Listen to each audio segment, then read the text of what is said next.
that like it's nothing wrong with like wearing something nice, but it's something wrong when you're like not being modest with what you have. All right. So we are on this slide 7. Oh, it doesn't work. Okay, I won't even. No. It's okay. It's fine. All right. So we also have in different cultures, we have different like types of like ways to wear hijab, and that's kind of just like to interpretation of just like what it means to be modest or to be like modest with your beauty. So some people like to, according to certain cultures, wear certain things. There's also there's an aspect of like fashion. So like some people wear different things according to what they deem as like fashionable and whatnot. But as long as they're still like trying to maintain that like modesty and that like conservation of that beauty, it kind of works. Also in Christianity, there's a tradition of head covering. And if you click on that video, it will show you.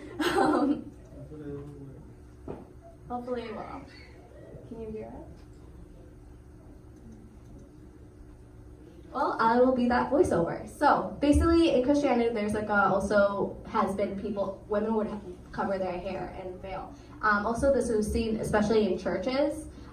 People would not go inside the church without their head covering. And this was seen as being modest, especially going in front of like your Lord. You want to wear something where it was honorable, because it was a tradition where if someone took off someone else's head covering, that was a dishonor. Like it was, if you're an honorable woman, you would cover your head. And like you also can, if you watch like Downtown Abbey or there's things, you see people covering their head and it's like not going out without like their bonnets or whatnot. So it's actually not just an Islamic concept, but it's been seen in many cultures and religions. And that's what the video was explaining. But I did a nice little summary of that.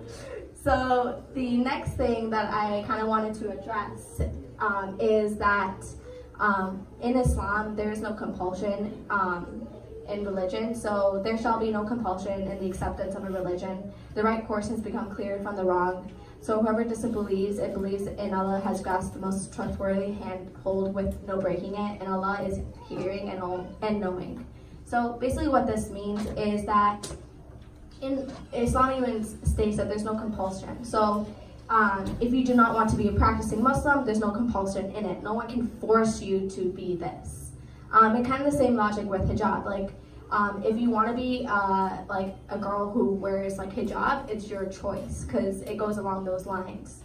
And it just goes along with like whether or not you want to be practicing as a Muslim. So from just like my standpoint, when you choose to cover yourself and whatnot, you go through a lot of questions because there's many different struggles you'll have as a Muslim who covers. So it kind of like questions like, how do you choose to represent yourself? You're going to be kind of like the flag of the religion. Men, they can look, like some men look like they look like, oh, they're Middle Eastern, most likely Muslim. Some people are white, black, whatnot, but they don't necessarily like are associated with the religion due to their ethnicity or whatnot. So when you choose to wear a hijab, you're choosing to be different, and being different is not always fun. But like, it's something that you have to kind of like see and like, how do you want to be associated? Do you want to be associated with the religion, or do you want to kind of like it's a hard choice. And it's just also like not just like we said, it's not just about that superficial covering. It's about like that conduct of hijab. So like your everyday behavior, you may look different, but you also have to like be modest and behave differently. So there's a lot of things that you kind of put upon yourself when you're following this like faith. I would love to open up to questions because I feel like these are that's like the fun part. I have two questions. One, do you wear this at home, your hijab at home, or do you kind of just... So basically with hijab is like if I I only name like wear it in front of someone who is either not my husband or not a non-relatives and whatnot. So it's my choice. If I want to wear it, I wear it because hey, I'm comfortable. If I don't want to, then I don't. Like it's just it's not a requirement at that point. But I usually don't. At home, so I figure No, if you're comfortable no. at home with your Yeah, family. yeah. What about, okay, so you said it's a choice. Mhm. Is it frowned upon if you choose not to, like within the religion or within other Muslim women, or, I mean? Yeah, do you it have kind of that goes one? to, in any religion, people like to cherry pick what they like and what they don't like. It goes according to that concept. So, like, it's like if someone chooses to do something but not something else, then they're cherry picking. They're picking something that's easier for them or other reasons. But in the end, it's not something that has to do with anyone else. It's about you and God. And so that's what matters the most.